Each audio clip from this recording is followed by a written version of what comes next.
Assalamualaikum warahmatullahi wabarakatuh. Pada kali ini saya akan menjelaskan mengenai materi accounting analysis. Saya menggunakan bukunya Subramanya mengenai financial reporting analysis, dan yang berikutnya adalah accounting analysis menggunakan bukunya Palepo. Di dalam materi kali ini, saya akan fokus di bagian pertama mengenai financial reporting analysis dari bahannya Subramanya. Di sini saya melihat dari sisi quality, karakteristik, bagaimana laporan keuangan, dan sebagainya yang harus dianalisis ya, supaya nanti bisa menghasilkan accounting dan financial statement analysis yang lebih tepat.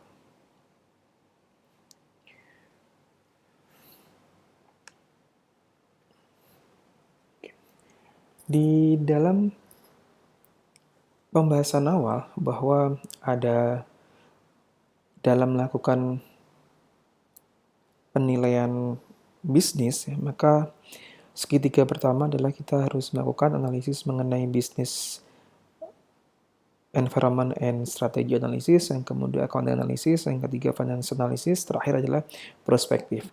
Sekarang kita masuk ke bagian accounting analysis. Sebelum kita masuk ke bagaimana menyusun atau melakukan recasting financial statement, atau bagaimana kita membuat adjustment terkait financial statement, kita akan masuk ke konsepnya terlebih dahulu. Bahwa yang mempengaruhi terjadinya ketidaksebandingan atau menjadi tidak comparable laporan keuangan perusahaan satu dengan perusahaan yang lain itu sebenarnya dipengaruhi oleh berbagai macam faktor. Salah satunya adalah environmental factor. Jadi ada internal factor dan ada external factors. Di environmental factor di sini salah satunya terkait dengan corporate governance, seperti board of director oversight, audit committee of the board, kemudian internal auditor. Hal ini disebabkan karena bahwa anggota direktur antara perusahaan atau BOD antara satu perusahaan dengan perusahaan yang lain itu mungkin jumlahnya akan berbeda. Kemudian mengenai komite audit, ya, ini juga mungkin akan berbeda.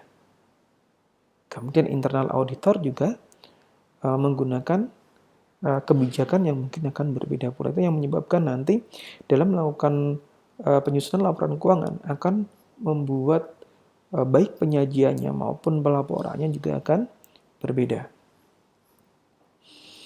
Kalau kita melihat di sini ada internal user dan external user di sini, ini juga akan mempengaruhi bagaimana perusahaan itu nanti akan menyajikan laporan keuangannya. Walaupun sudah menggunakan standar akuntansi yang diterima oleh umum, misalnya PSHK atau menggunakan IFRS, namun ternyata juga ada hal-hal yang menyebabkan penyajian laporan keuangan itu berbeda antar perusahaan. Kalau kita melihat dari internal users, ya, ada manager, officer, internal auditor, sales manager, dan lain sebagainya, itu juga mempengaruhi bagaimana laporan keuangan itu akan disusun. Walaupun kalau kita lihat di KKPK di bab 1 bahwa laporan keuangan itu bertujuan umum, artinya dapat digunakan oleh semua orang yang terkait dengan pengambilan keputusan, ya. Namun ternyata dalam menyusun pun juga akan dipengaruhi oleh internal users-nya dari sisi perusahaan itu sendiri. Bahkan juga terkait dengan external users, misalnya bagaimana keinginan dari government, shareholder, lender, dan lain sebagainya, itu juga akan mempengaruhi penyajian laporan keuangan. Oke, contohnya misalnya industri A, ya, di satu negara dengan industri B di negara lain mungkin akan berbeda dalam penerapan tax income-nya karena tergantung dari government. Jadi itu yang akan mempengaruhi pelaporan keuangan. Kemudian juga shareholder-nya. Misalnya di perusahaan A, ya, itu menggunakan dividen pot rasio 80%, mungkin yang satu, yang B, perusahaan B tidak membagikan dividen sama sekali. Itu yang akan mempengaruhi bahwa nanti tidak ada kesebandingan antara laporan keuangan satu dan laporan keuangan yang perusahaan yang lainnya. Ini yang menyebabkan kenapa nanti dalam melakukan accounting analysis itu juga kita harus memperhatikan berbagai macam faktor, baik internal maupun eksternal users-nya. Kenapa? Karena ya, seperti disebutkan di awal bahwa kita menyusun analisis laporan keuangan itu juga sangat tergantung dengan tujuan kita. Apakah untuk lenders, creditors, apakah untuk shareholder, dan lain sebagainya.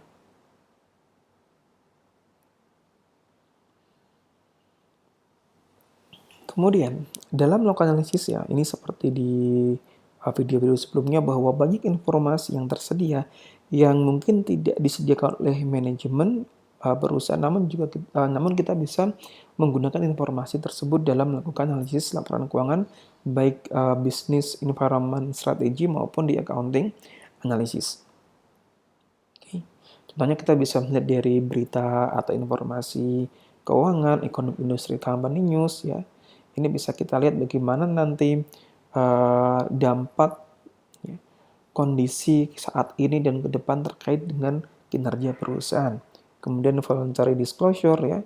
Misalnya biasanya perusahaan itu tiba-tiba akan melakukan disclosure ya, atau melakukan siaran pers terkait dengan kebijakan perusahaan, terkait dengan kegiatan-kegiatan atau aksi-aksi perusahaan yang akan mempengaruhi keputusan beberapa pihak, misalnya keputusan investor, keputusan kreditor, kemudian keputusan dari manajemen itu sendiri. Hal-hal terkait dengan voluntary disclosure itu bisa karena ada motivasi, kemudian karena ada kewajiban legal, ya, kemudian karena kebutuhan atas penyesuaian, adanya signaling, dan lain sebagainya. Ini terkait dengan voluntary disclosure. Oke, contohnya seperti ini. Pada saat perusahaan dia ingin menyampaikan produk terbaru, kemudian ekspektasinya terkait dengan produk tersebut dengan kinerja perusahaan, dia cenderung akan memberikan voluntary disclosure bahwa perusahaan akan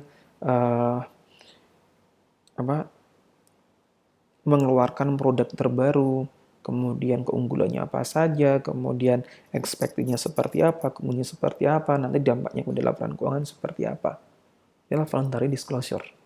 Kemudian information intermediaries. Ini berarti informasi yang disediakan oleh para intermediaries. Boleh dilakukan oleh analis, advisor, kemudian credit rating agency, kemudian analis pasar modal, analis investasi, dan lain sebagainya. Informasi intermediaris di sini ini cenderung dia ingin memberikan informasi mengenai kondisi perusahaan saat ini, kemudian bagaimana nanti investor itu seharusnya lakukan. Ya, ini hanya seperti saran saja. Apakah atas saham A nanti buy, hold, atau sell itu juga akan diberikan dalam analisis informasi yang diberikan oleh intermediary tadi.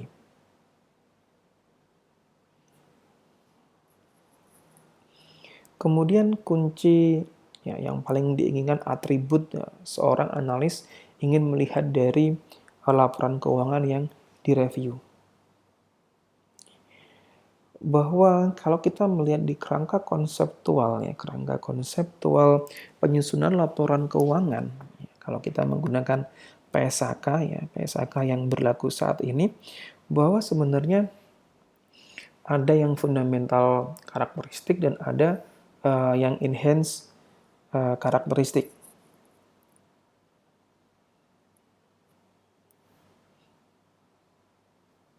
Oke. Jadi ada ada karakteristik kualitatif yang memang menjadi dasar dalam menyusun laporan keuangan, dan ada yang karakteristik tambahan yang akan mensupport bahwa laporan keuangan itu akan menjadi lebih berkualitas. Sebelum sampai ke sana, kita melihat dari bukunya Subramanian bahwa quality dari accounting information yang diinginkan tuh harus relevance. Okay. Kemudian yang kedua adalah reliability.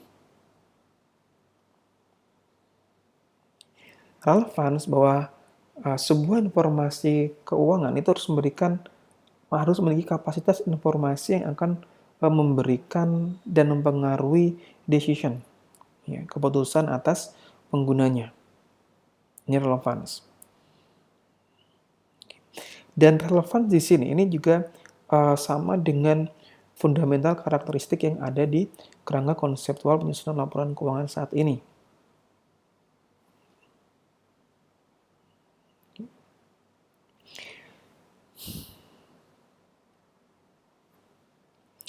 Kalau kita melihat dari KKPK bahwa informasi keuangan yang relevan itu harus mampu membuat perbedaan dalam pengambilan keputusan yang diambil oleh pengguna. Oke. Ada 3 syarat bahwa sebuah laporan keuangan atau informasi keuangan itu dianggap relevan. Yang pertama adalah harus memiliki nilai prediktif. Yang kedua adalah nilai konfirmatori, ya, dan atau keduanya. Jadi ada nilai prediktif, kemudian nilai konfirmasi, atau keduanya.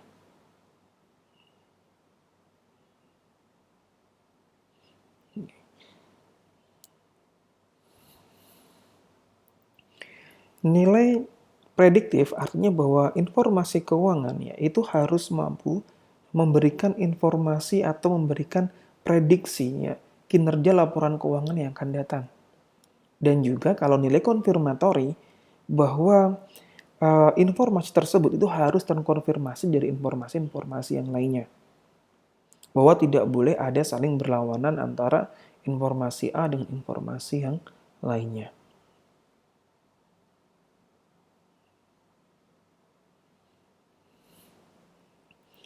Kemudian tadi ada prediktif, kemudian ada konfirmator atau keduanya. Kemudian juga bahwa ada materialitas.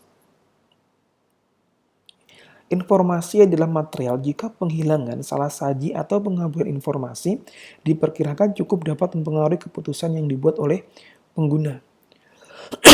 Dengan hal tersebut maka apabila ada informasi yang sengaja dihilangkan secara material, maka menjadi tidak relevan.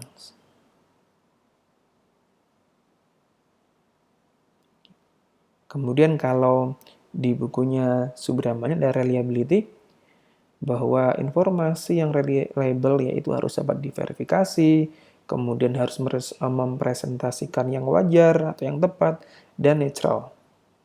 Kemudian kalau di KKPK ya, yang saat ini karakteristik kedua yang fundamental adalah representasi yang tepat, berarti yang representationally faithful. Ya.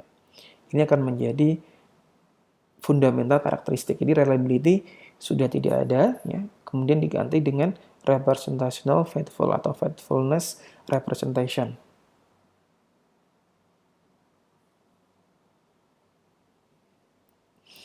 Maksud dengan hal ini adalah bahwa laporan keuangan merepresentasikan fenomena ekonomik dalam kata dan angka.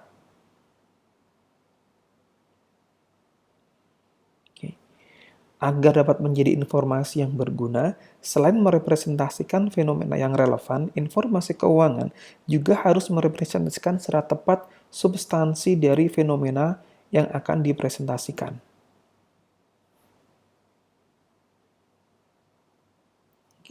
Dalam banyak hal, ya, substansi fenomena ekonomik dan bentuk hukumnya adalah sama. Artinya sekarang tidak pernah ada istilah substance over form. Sekarang tidak ada lagi, diganti dengan bahwa informasi keuangan ya itu harus merepresentasikan secara tepat fenomena ekonomik.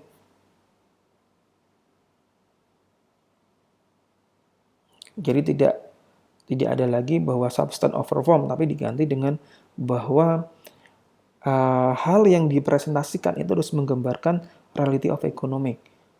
Dan dia biasanya dalam bentuk ekonomik, substansinya, dan bentuk hukumnya itu harus sama.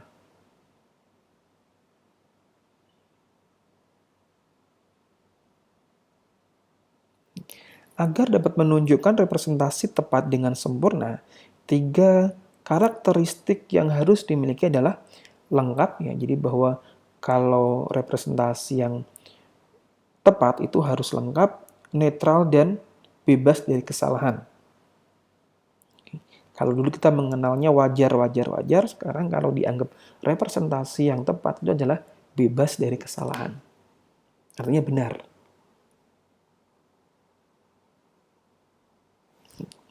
Penggambaran yang lengkap mencakup seluruh informasi yang diperlakukan pengguna agar dapat memahami fenomena yang digambarkan, termasuk deskripsi dan penjelasan yang diperlukan. Sedangkan netral adalah tanpa bias dalam pemilihan atau penyajian informasi keuangan. Penjabaran netral tidak diarahkan, tidak dibobotkan, ditekankan, dibatalkan, atau dimanipulasi untuk meningkatkan kemungkinan bahwa informasi keuangan akan diterima lebih baik atau tidak baik oleh pengguna.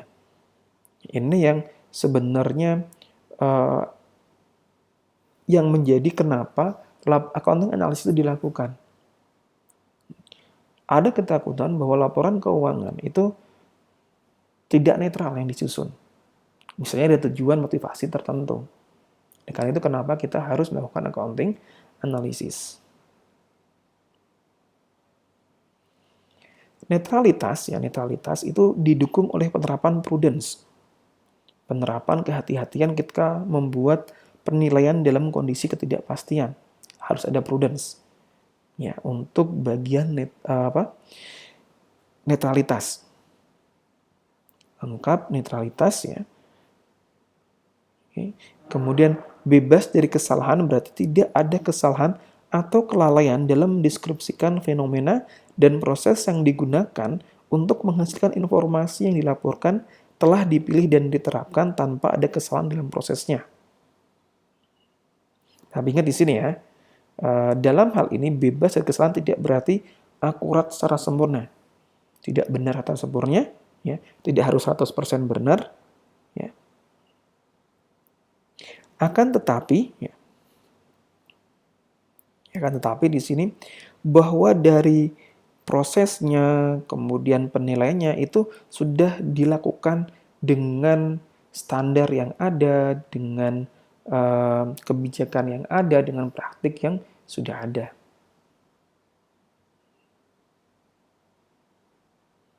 Contohnya seperti ini. Estimasi harga atau nilai yang tidak dapat diobservasi. Ya, ini pasti kan tidak bisa dibilang tepat. Namun harus dilakukan, harus diestimasi. Akan tetapi representasi dari estimasi tersebut dapat menjadi tepat jika jumlah tersebut dideskripsikan secara jelas, akurat, melalui sebuah estimasi sifat keterbatasan itu dijelaskan melalui proses yang sudah sesuai dengan standar, sesuai dengan praktik yang ada, ya, sehingga nanti bisa dipertanggungjawabkan kenapa atau mengapa nilainya seperti itu, mengapa jumlah estimasinya seperti itu. Ya, harus ada professional judgment dan ada penjelasannya. Kita sebut dengan bebas dari kesalahan.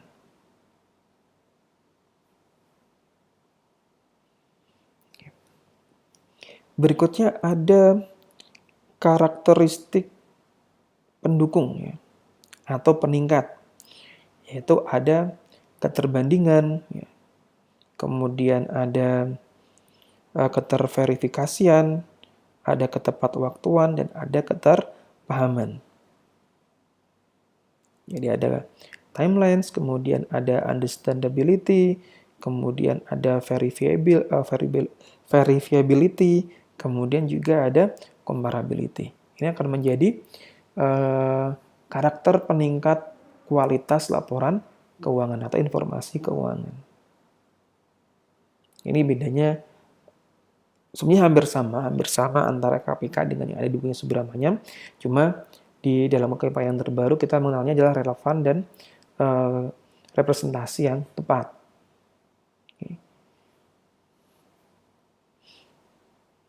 Kemudian limitation dari accounting informasi. Timelines. Ini tadi menjadi karakteristik pendukung. Bahwa informasi yang disajikan itu harus tidak terlalu lama. Kenapa? Karena terlalu lama. Kalau sudah terlalu lama, nanti sudah tidak sesuai dengan kondisi saat ini, kemudian tidak dapat digunakan untuk melakukan prediksi yang akan datang. Atau juga bahwa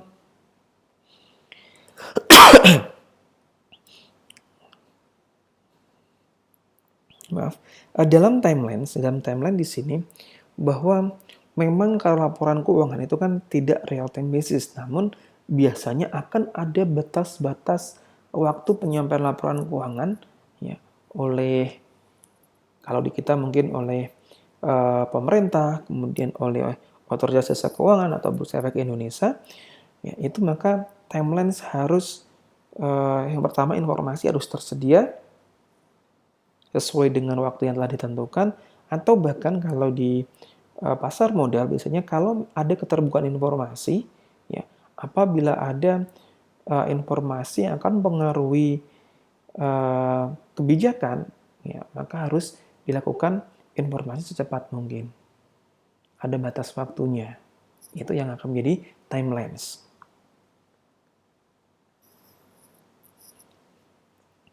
Ya, jadi ketepat waktuan itu berarti tersedia informasi bagi pembuat keputusan pada waktu yang tepat sehingga dapat mempengaruhi keputusan mereka.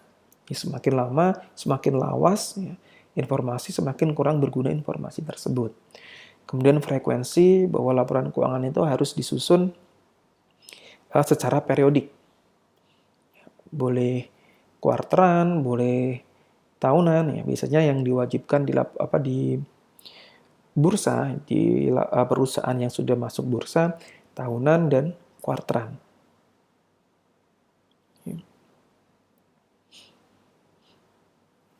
Kemudian forward looking di sini terkait dengan karakteristik fundamental representasi bahwa yang pertama relevan bahwa harus ada nilai prediksi bahwa salah satu keterbatasan laporan informasi akuntansi itu adalah keterbatasan dalam digunakan untuk melakukan proyeksi. Menjadi batasannya. Ya, namun itu menjadi karakteristik fundamental bahwa laporan keuangan itu harus memiliki nilai prediksi. Selain nilai konfirmatori juga harus memiliki nilai prediksi. Maka dianggap dia relevan.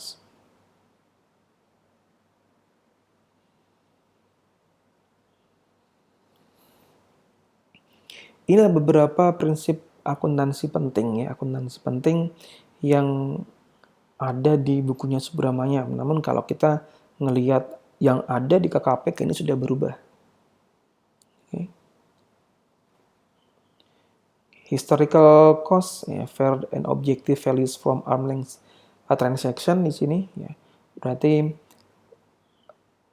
nilai perolehan bahwa laporan keuangan itu biasanya dicatat berdasarkan nilai nilai sejarahnya, nilai keterjadiannya dalam transaksi yang wajar. Accrual accounting mengakui revenue saat diterima, expense saat terjadi. Dan materialitas tadi sudah kita bahas ya. Kemudian apabila keterbatasan, kemudian kesalahan, ya, penghilangan informasi yang akan mempengaruhi keputusan dalam pengambilan keputusan.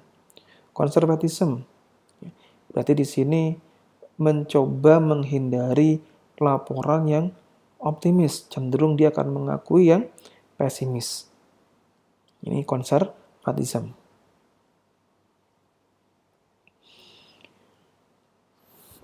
Kemudian apakah semua laporan keuangan catat yang menggunakan historical method accounting? Kemudian jika tidak, adakah metode yang lain dalam catat transaksi akuntansi? Kalau kita melihat pertanyaan di sini sebenarnya banyak bagaimana kita melakukan pencatatan. Ada nilai historis, misalnya dicatat pada saat kita mencatat dan melaporkan pada saat pengakuan awal. Beli inventory, beli aset, itu cenderung menggunakan biaya perolehan pada saat pertama kali dicatat. Oke. Namun pada saat disajikan di laporan keuangan, kita akan mengenal istilah fair value accounting. Itu ada di PSAK 68 mengenai nilai wajar. ada 3 tingkatan ya, tingkat pertama, tingkat kedua, tingkat ketiga. Kalau tingkat pertama itu nilai wajarnya dapat kita observasi di pasar, misalnya dijual di pasar modal. Kemudian kalau yang kedua, di tingkat kedua, biasanya kita bisa menggunakan yang sejenis, harga yang sejenis. Misalnya tidak ada penjualan secara langsung, namun ada yang sejenis, maka kita gunakan yang sejenis. Kemudian kalau yang tingkat ketiga, karena tidak ada informasi yang dapat diobservasi, baik langsung maupun tidak langsung, maka kita gunakan nilai wajar yang tingkat ketiga. Boleh menggunakan estimasi dan lain sebagainya. Itu ada di PSK 68. Oke, ini contohnya. Historical cost dan fair value. Jadi kalau historical cost berarti kita nanti akan mengukur laporan keuangan pada nilai historisnya pada saat perolehannya, kemudian nanti akan di plus minuskan terkait dengan akan dikurangkan dengan akumulasinya atau penurunan nilainya, impairment. Itu cost kalau kita ngelihat PSK 16 ya, PSK 16 mengenai aset tetap, kita akan mengenal istilah cost dan fair value. Kalau cost berarti nanti aset tetap itu akan disajikan berdasarkan nilai perolehan dikurangi dengan akumulasi depresiasi dan akumulasi impairment-nya.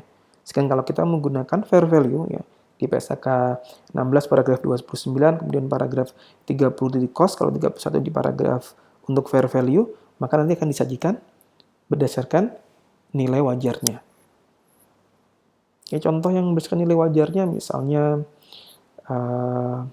available for sales, kemudian trading securities itu akan menggunakan fair value pada akhir tahun. Kemudian kalau aset tetap tadi tinggal kita milih mau pakai cost atau pakai fair value method. Kalau pakai fair value method maka nanti akan dilakukan revaluasi setiap akhir tahun untuk menggambarkan bahwa aset tetap itu sudah dinilai berdasarkan nilai wajarnya. Kita lihat lagi sekarang. Ini konsep utama yang terkait dengan reporting income. Jadi kalau kita melihat dari konsep accrual accounting, ya bahwa tujuannya adalah bagaimana kita bisa menghitung berapa net income-nya. Oleh karena itu untuk menghitung net income itu ada dua faktor yang pengaruh. Yang pertama adalah revenue recognition, yang kedua adalah expense matching-nya.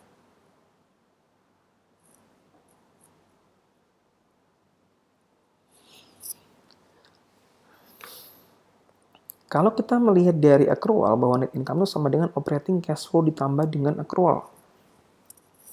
Berarti ada aliran cash dan ada yang aliran non-cash-nya. Contohnya depresiasi, amortisasi, kemudian impairment, kemudian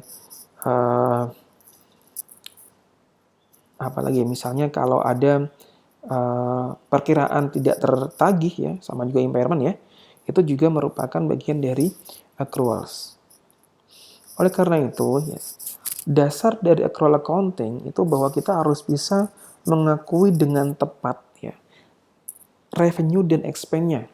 Bahwa revenue ya itu diakui pada saat dia diterima, earn ya, dan dia direalisasi atau dapat direalisasi, realize or realizable. Dan beban itu harus matching ya dengan revenue yang terkait. Contohnya ada product cost, ada period cost. Oke, product cost terkait dengan menghasilkan produk, kalau period cost terkait dengan non-produknya. Biaya administrasi, itu adalah dari period cost. Ya, kita lanjutkan lagi. Ini Anda sudah selesai di pengantar akuntansi, jadi Anda akan tahu konsep dari accrual accounting. Jadi kalau kita melihat bahwa ada dua konsep dalam catatan akuntansi, ada cash basis, ada accrual basis. Dalam pencatatan laporan keuangan yang berlaku saat ini, kita menggunakan accrual basis. Maka nanti dalam kita membuat analisis akuntansi, kita juga harus berdasarkan pada accrual basis tadi.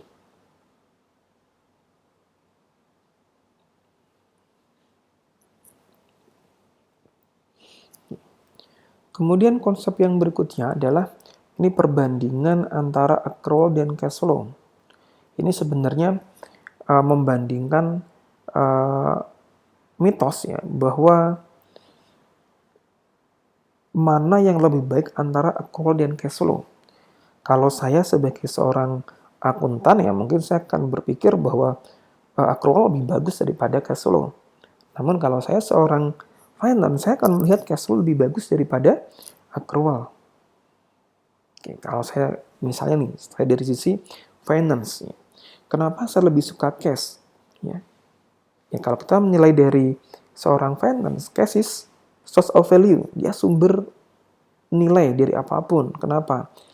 Kalau kita melihat tanpa cash kita nggak bisa ngapa-ngapain. Kita nggak bisa beli aset, kita nggak bisa beli perusahaan, kita nggak bisa bayar gaji. Sedangkan kalau kita melihat dari sisi accrual, ya dari sisi accrual, ya, dia menggambarkannya kan ada yang non-cash transaction, fokus pada net income. Padahal kalau kita ngelihat net income itu buat apa? Nggak bisa digunakan untuk beli mobil, nggak bisa digunakan untuk beli aset.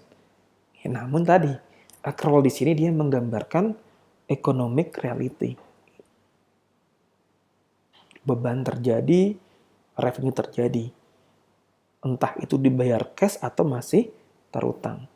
Kalau cash flow, dia pokoknya akan mencatat berdasarkan cash yang masuk dan cash yang keluar. Ini dua pandangan dan kalau menurut saya sendiri sih, ya karena penggunanya yang berbeda. Kalau seorang akuntan dia akan menggunakan accrual, kalau seorang finance dia akan menggunakan cash flow. Karena itu kalau kita ngomongin bagaimana kita menilai perusahaan menggunakan free cash flow model, dia akan lebih fokus pada cash flow-nya. Walaupun saling terkait antara cash flow dengan accrual. Nah, kita lihat. Ini beberapa mitos. Yang pertama adalah bahwa nilai perusahaan itu sangat tergantung dengan future cash flow. Hanya current cash flow yang relevan for valuation. Ini jelas salah. Tapi kalau value company itu tergantung dengan future cash flow, benar. Namun kalau current cash flow, ya itu tidak relevan. Itu pasti salah. Dan mitos yang kedua, cash flow are value relevance. Ini juga salah, karena kita harus lihat dulu relevan cash flow. Misalnya kita ingin ngelihat dari berapa nilai perusahaan, maka kita akan fokus pada yang relevan cash flow, misalnya operating cash flow. Ya, kalau yang cash flow yang misalnya dia tidak persisten, ya kalau bisa dihilangkan, karena dia tidak akan berdampak besar pada atau tidak mempengaruhi pada nilai perusahaan. Kemudian cash flow cannot be manipulated, ya.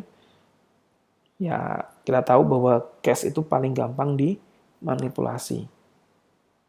Kemudian accrual accounting adjustment are value irrelevant. Ini penting, kenapa? Karena dalam kita menghitung operating cash flow juga kita akan melakukan adjustment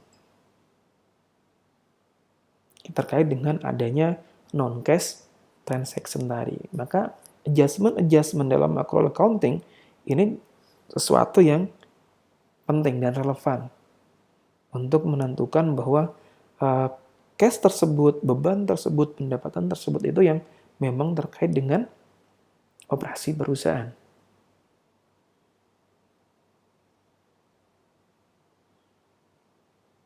Kemudian yang berikutnya, all income is manipulated.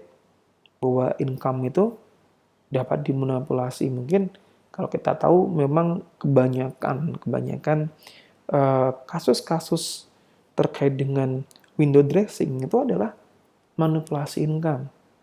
Earning management itu juga merupakan manipulasi income. Ini yang menyebabkan mungkin beberapa pihak itu menganggap bahwa income itu dapat dimanipulasi.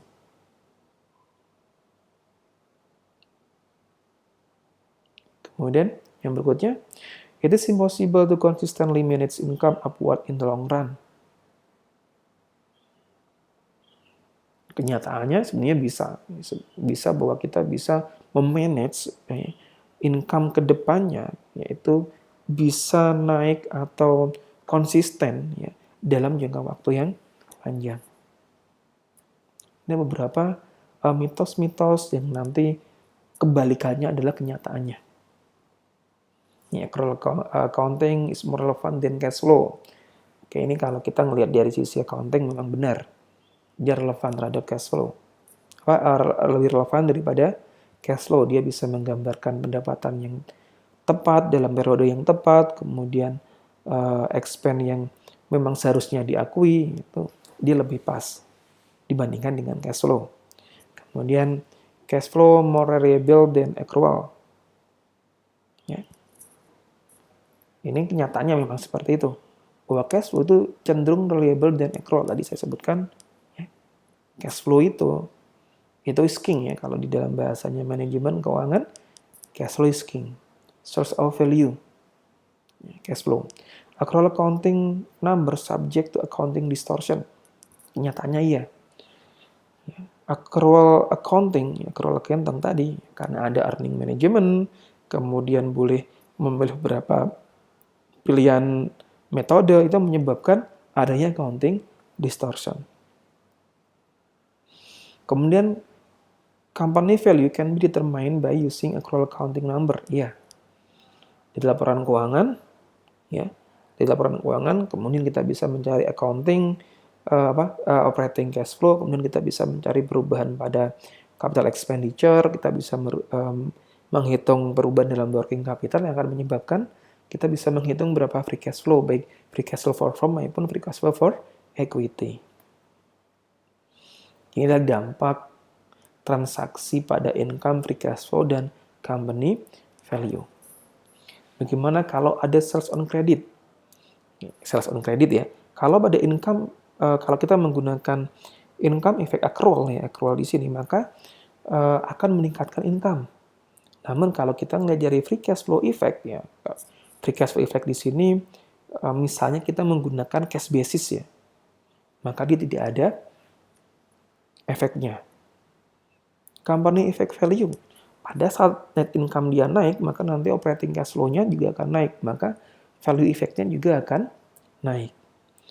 Cash collection on credit sales, ya ada cash masuk, yang pasti free cash flow-nya akan naik. Namun income effect ya dan company effect-nya tidak ada, company value-nya tidak ada pengaruhnya.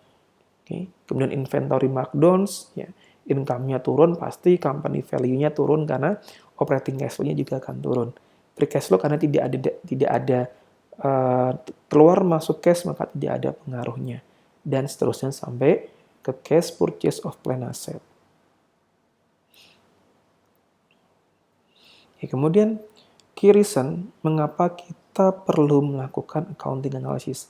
Tadi sebenarnya sudah dijelaskan di video-video sebelumnya, dan tadi juga saya sebut beberapa, bahwa permintaan untuk accounting analysis ini digunakan untuk adjust accounting distortion, sehingga nanti financial statement itu dapat merefleksikan lebih baik mengenai ekonomi realitasnya. Kemudian tadi, adjust general purpose financial statement to meet specific analysis objective. Kalau kita melihat di kerangka konseptual di bab 1, tujuannya kan tujuan umum. Ya, tujuan umum.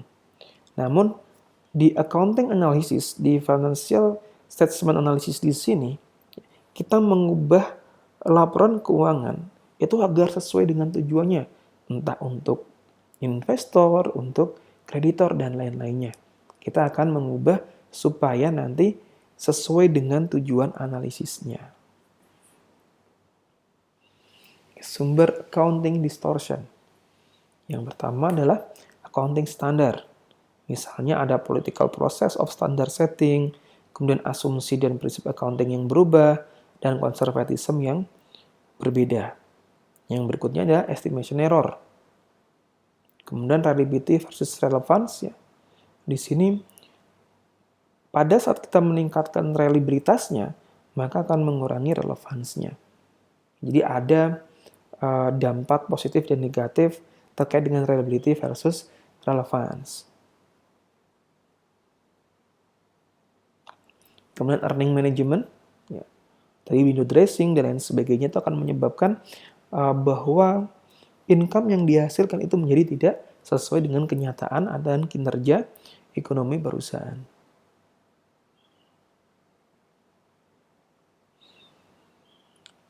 Contoh earning management, ya, strategi-strategi yang digunakan oleh manajemen dalam melakukan earning management itu ada increasing income, ya.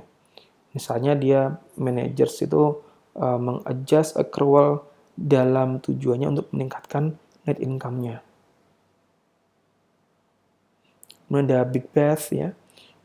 Dia mencatat rate off yang besar di satu periode, kemudian bisa dibebankan ke periode-periode sebelumnya.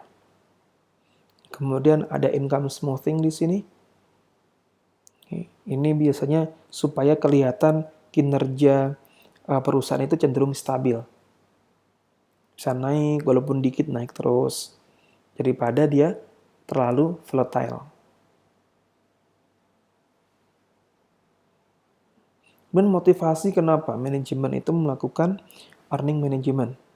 Karena ada kontrak insentif biasanya. Misalnya kalau misalnya laporan keuangannya dia positif, naik 5%, dia akan dapat kompensasi yang sangat besar. Maka manajer cenderung untuk membuat supaya laporan keuangan itu bisa naik 5%. Kemudian ada stock price, supaya mempengaruhi stock price untuk benefit perseorangan. Kemudian ada other reason. Misalnya labor demand, management changes, dan societal views. Gimana earning management atau motivasi manajemen itu melakukan manajemen pendapatan di sini. Kemudian juga bisa melakukan incoming shifting. Kalau incoming shifting di sini biasanya perusahaan itu cenderung mempercepat atau mendelay, menunda pengakuan revenue atau expense. Sehingga mungkin di sini agak rugi, nanti di periode berikutnya akan lebih untung. Ini biar menggambarkan tren perusahaan itu bisa naik terus, ya, bisa digunakan incoming shifting di sini.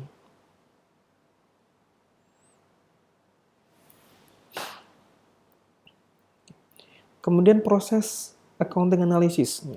Proses accounting analysis di sini itu sebenarnya hampir sama antara bukunya Subramanian dengan bukunya Palepu. Namun nanti kita akan pakai bukunya Palepu, tapi intinya sama bahwa yang pertama kali kita harus bisa mengidentifikasi dan mengakses polisi accounting, kebijakan akuntansi. Kemudian kita bisa mengevaluasi fleksibilitas accountingnya. Kemudian kita bisa menentukan strategi reportingnya. Kemudian kita bisa mengidentifikasi dan mengakses red flags-nya. Ya, red flags di sini ini adalah sesuatu yang kita notice, ya.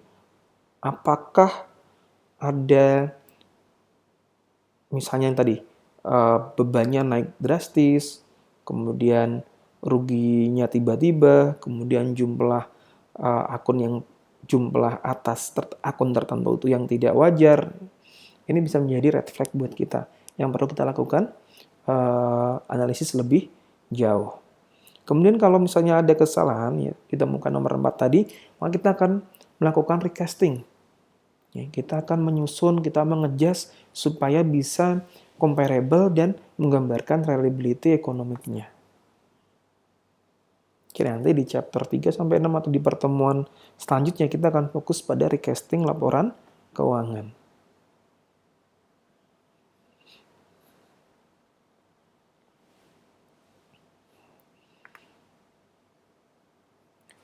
Kemudian, ya, di tujuan analisis di sini, sebenarnya kita yang pertama adalah menggunakan comparative analysis. Ya, dalam melakukan accounting analysis, kita perlu mencari benchmark. boleh menggunakan industri atau perusahaan yang sejenis memiliki size capacity yang sama, yang dijadikan dasar untuk melakukan keterbandingannya tadi. Kita bandingkan. Kemudian yang kedua adalah income measurement. Kita akan mengukur equity-nya, perubahan ekuitasnya, kemudian kita melihat earning power-nya. Ya, kita dari sini itu akan sangat terkait dengan dua income konsep di sini, yaitu economic income dan permanent income.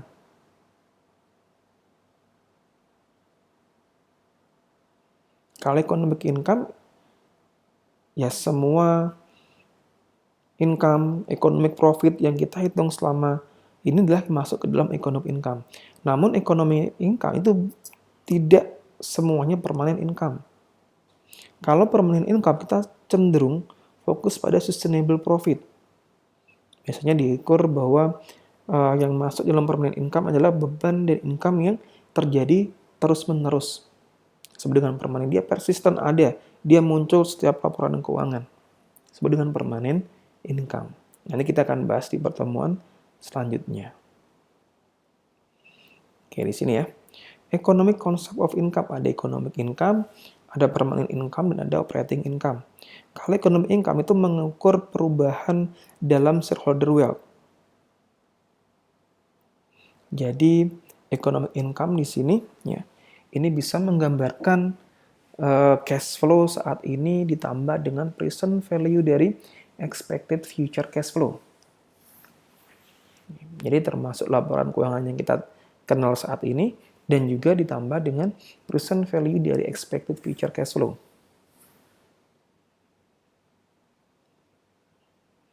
Economic income di sini ini kurang bermanfaat dalam melakukan forecasting future earning potential. Biasanya economic income di sini dia cenderung memasukkan semua income dan expense yang ada di dalam laporan keuangan. Karena di sini kan mengukur perubahan shareholder wealth.